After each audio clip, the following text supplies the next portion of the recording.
on Goblin Reddit. Today's story is... My mother-in-law celebrated when my husband left me for his pregnant mistress.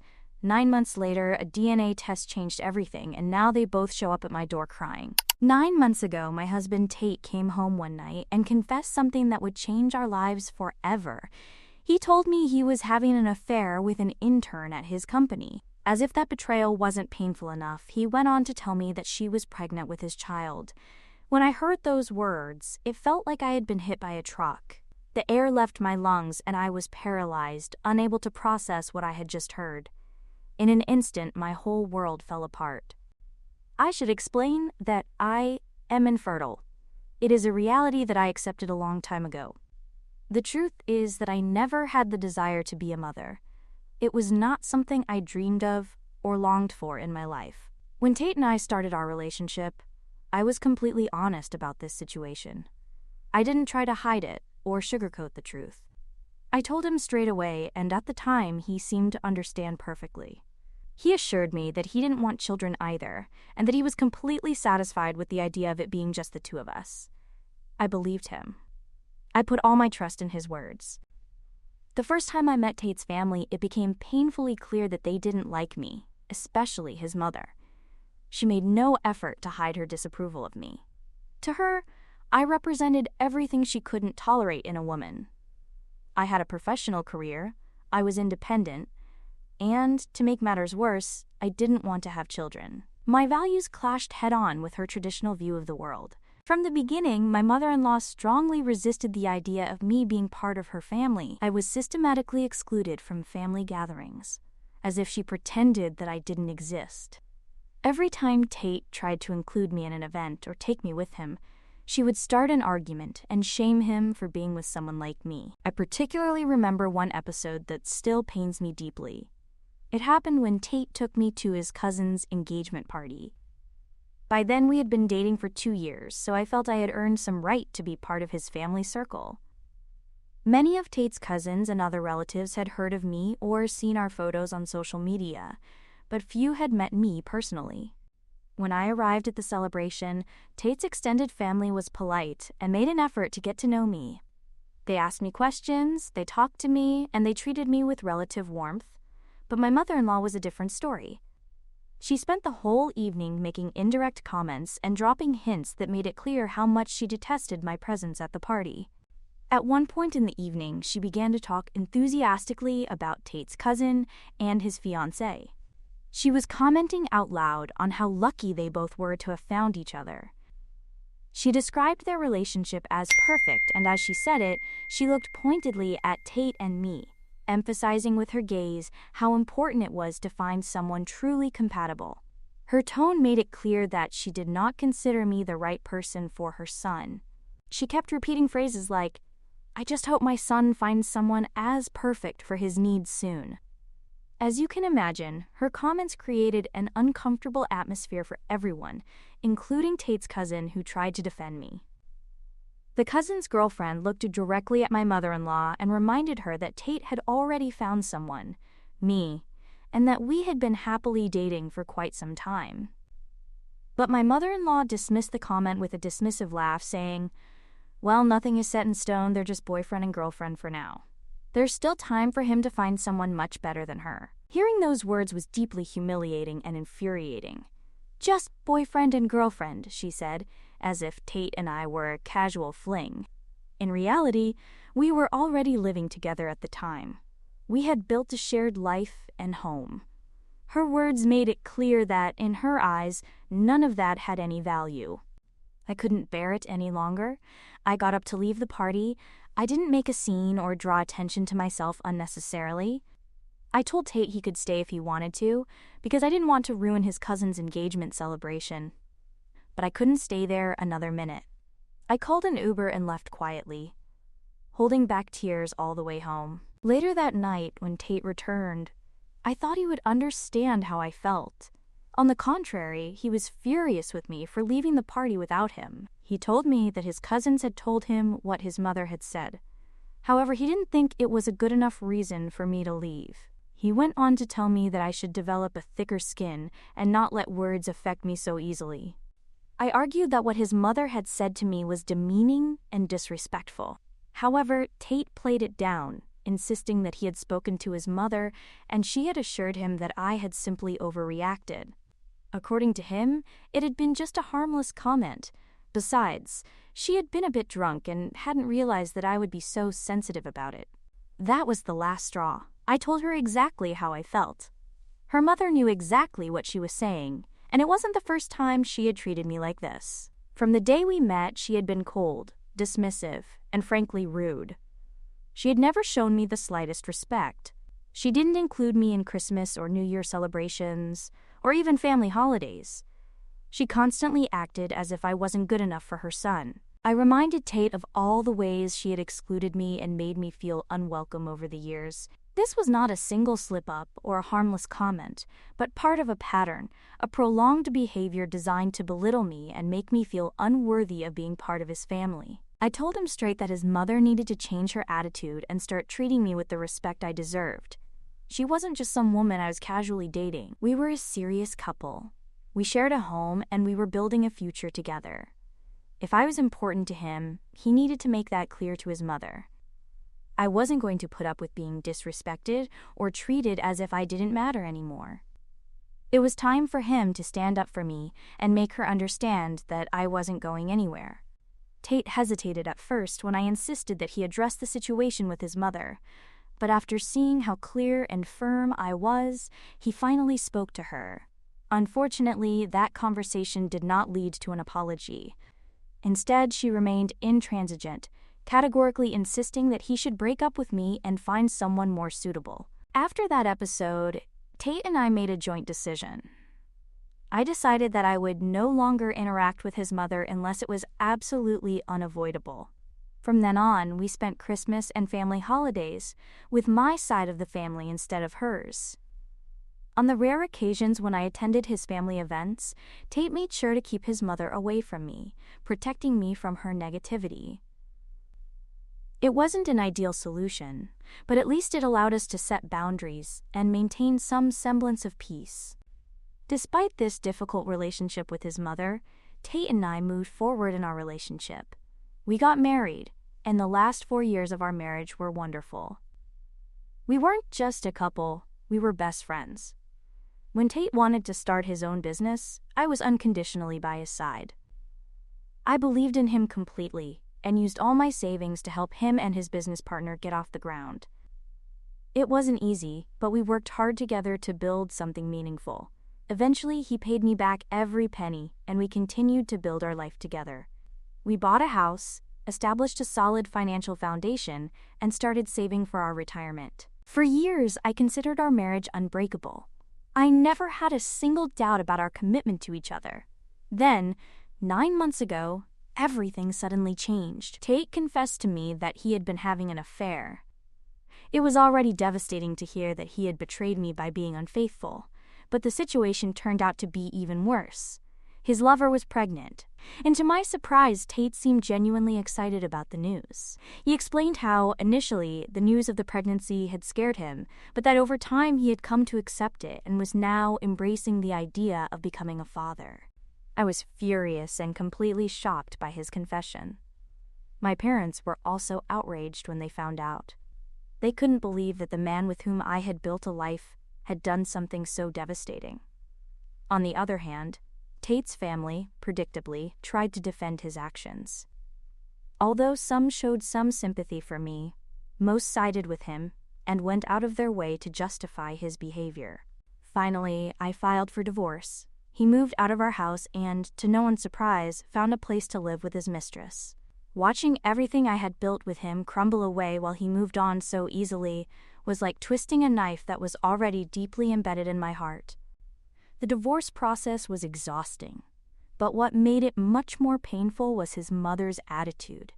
She didn't even try to hide her contempt for me. She flaunted it for everyone to see.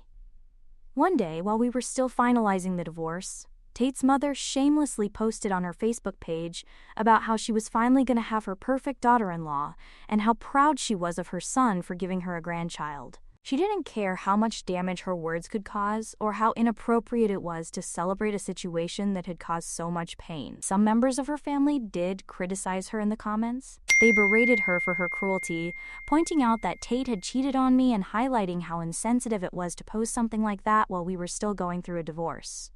But instead of reflecting on her actions, my ex-mother-in-law remained stubborn. She vehemently defended her position in the comments section, justifying her son's actions and her own behavior. She argued that she was happy that Tate left me because, in her words, I wasn't even woman enough to give him children. She wrote that I was never a suitable partner for him and that she considered his mistress to be a much better option for their son than I had been. His words were venomous, hurtful, and full of hatred. Reading his comments was like being punched in the stomach. It was one thing to face betrayal from my husband, but for his mother to publicly humiliate me and question my worth as a person was a whole new level of hurt. It only confirmed what I already knew. I was better off without either of them in my life.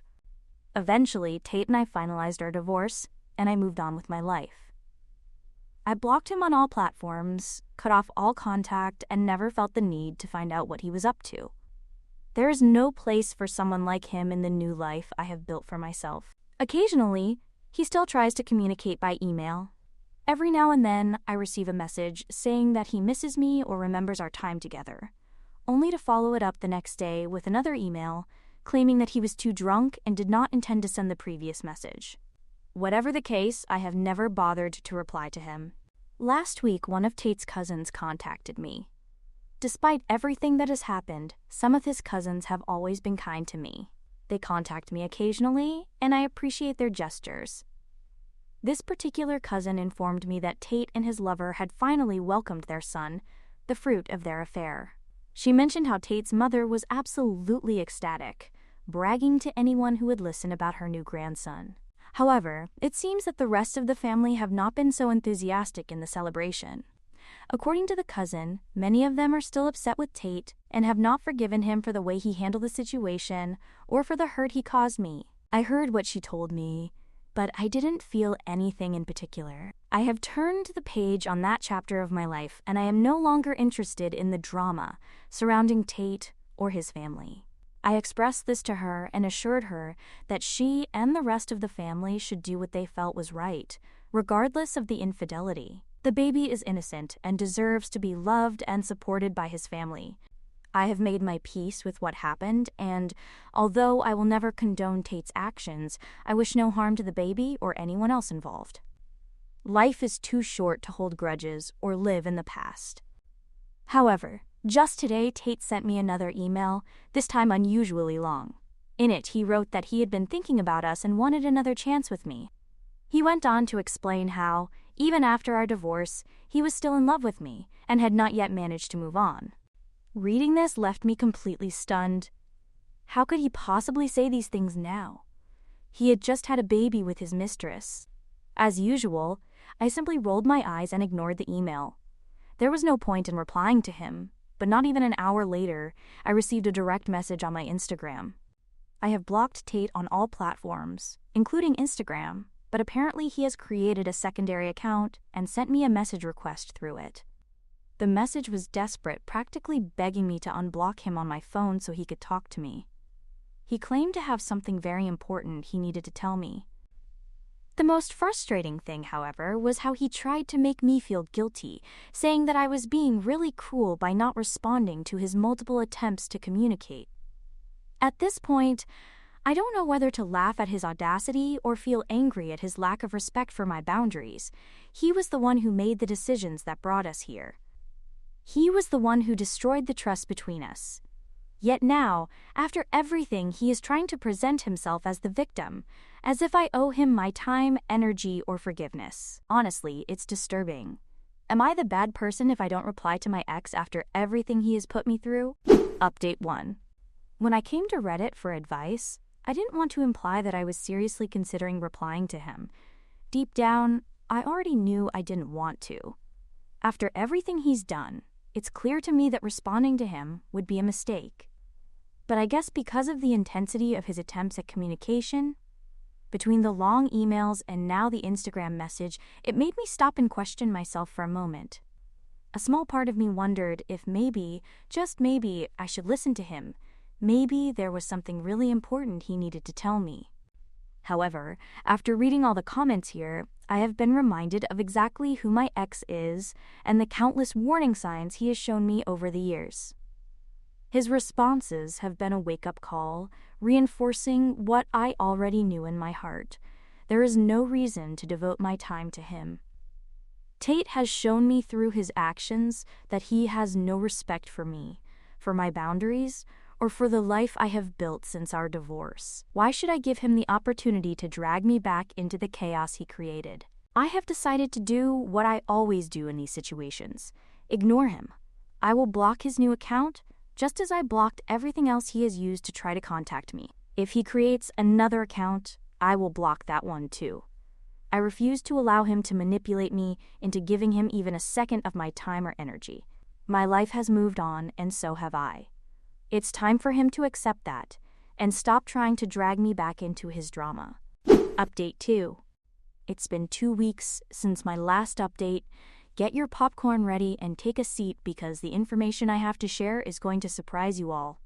It turns out that Tate's lover was also cheating on him.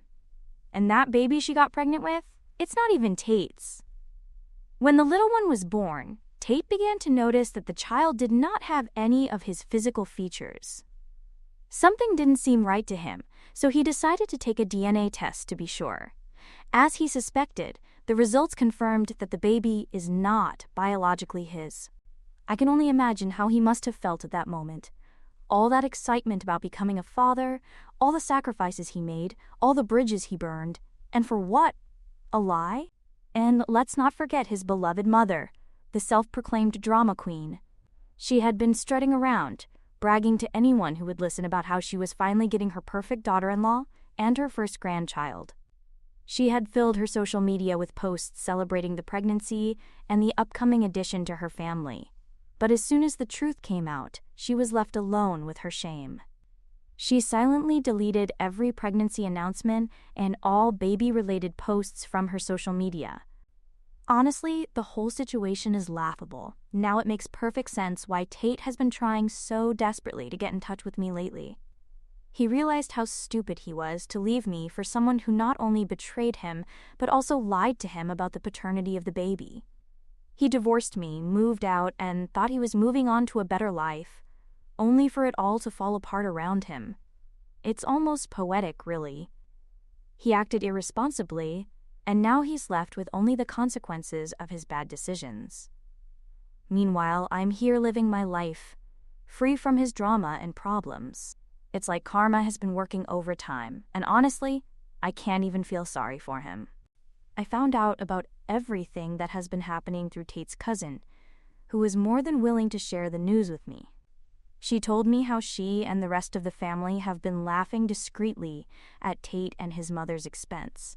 They all feel like they are getting exactly what they deserve. They treated me horribly, and now it's all coming back to bite them. Meanwhile, Tate has not stopped trying to get back into my life. Just today, I received another email from him. This time, he wrote about how he wants to get back together and would do anything to fix the situation between us. He has been begging me for another chance, but now that I know the truth, that his so-called son isn't even his, it all fits together perfectly. He doesn't regret it because he realizes the damage he caused me. He regrets it because he is ashamed of his reckless actions and has nowhere else to turn. This time I wanted to respond. I wanted to have the last word.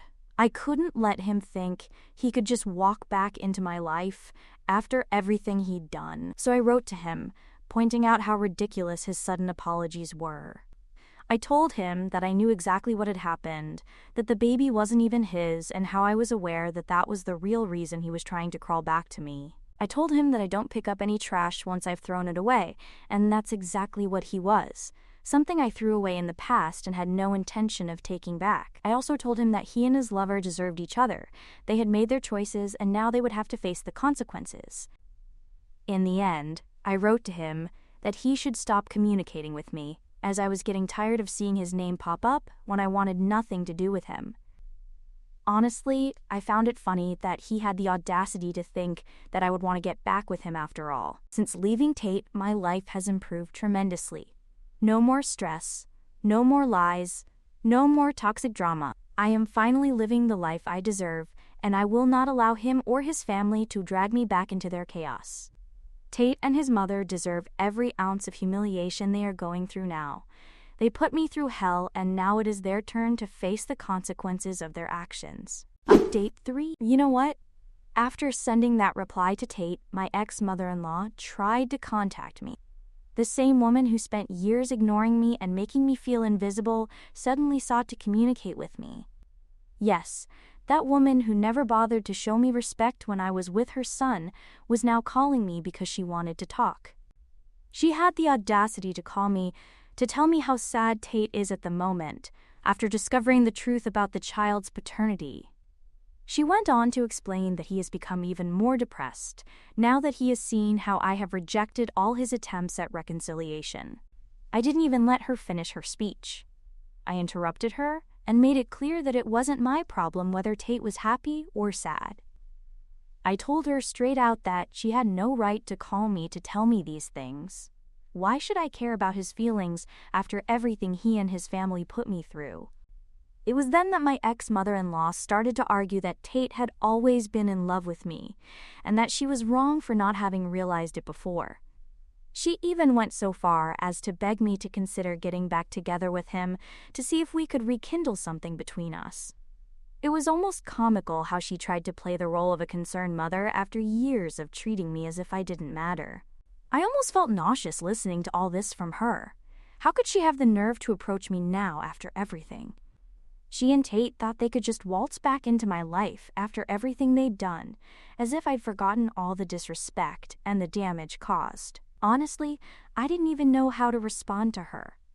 It's as if they really believe they can manipulate me with their feelings of guilt, but I'm not going to fall for that. I don't need their drama or their attempts to rewrite history. They can resolve the mess they've created without my intervention. I told her in no uncertain terms that she had a surprising audacity to talk to me about Tate's feelings, when she had been by far one of the biggest threats to my peace of mind. I reminded her how, over all those years, she despised me, treated me as if I didn't even exist, and never accepted me into her family.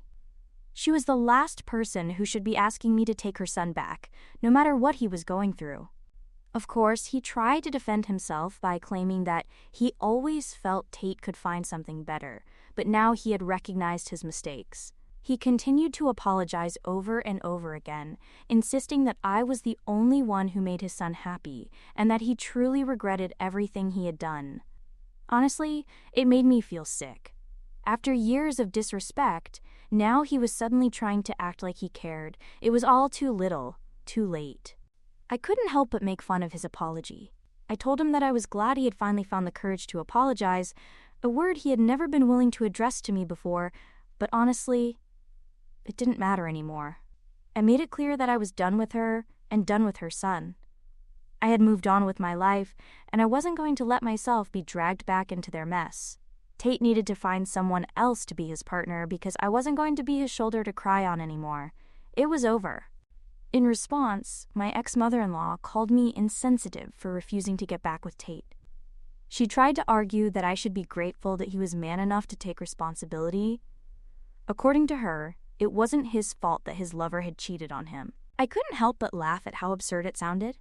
I told her clearly that Tate deserved everything that had happened to him and that, honestly, I was glad that woman had used him the way she did.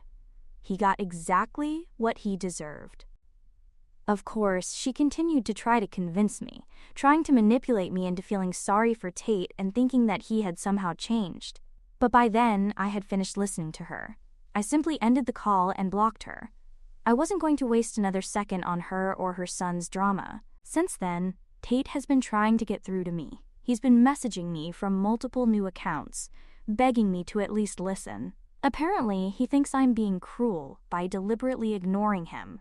But the truth is that I've heard enough from him. I owe him no more explanations or time. The audacity of thinking that he would even consider coming back after everything he's put me through is beyond me. I'm not interested in his apologies or whatever revelations he thinks he's had. He made his choices, and now he can face the consequences. Update 4. My ex turned up at my house yesterday, completely drunk in the middle of the night, at around 2 a.m. I was woken up by the sound of the doorbell ringing repeatedly. I had no idea what was going on, but when I opened the door, I was stunned to see Tate in a belligerent state, staggering and crying in my doorway. He kept telling me how happy he was to finally see my face after so long. Then he started asking me why it was so easy for me to move on without him, when he couldn't even sleep without thinking of me every night. All in all, he was a complete emotional wreck, and frankly, he was pathetic. I repeatedly asked him to leave, but he just kept insisting, saying he wanted to talk and that he needed to come in. I made it clear that he should leave before he caused a scene in front of my neighbors, but of course, he wouldn't listen. He kept saying that he had a right to be there as my ex-husband, and that we needed to clear things up. At that point, I had no choice. I couldn't allow him to continue causing trouble at my door. I called the police. The officers arrived, and after talking to him, ended up arresting him. Honestly, it was a bit surreal, but I wasn't going to allow him to get away with harassing me in my own home. I never wanted things to escalate to that point, but I had to protect my peace of mind, and Tate needed to understand that his behavior would not be tolerated. This morning, I woke up to multiple messages from my ex-mother-in-law, basically insulting me. She is blaming me for everything her son is going through. At this point, I am really fed up with her behavior, and it is clear that they are not going to stop. I feel like I need to seriously consider legal action. I have been considering speaking to a lawyer to explore the possibility of getting a restraining order against Tate. His behavior is becoming increasingly out of control, and I no longer feel safe. He has turned up uninvited and harassed me in person, and now I have his mother trying to blame me for everything that has happened. He is truly repulsive, and it is clear that they will not respect my boundaries unless I take a firm stance. I am also going to install security cameras in my house. I need to make sure I am protected, especially considering how aggressive and persistent they are both becoming. I shouldn't have to live in fear of this mother-son duo showing up or causing trouble. It's frustrating that the situation has gotten to this point, but I'm going to do whatever it takes to ensure my peace and safety going forward.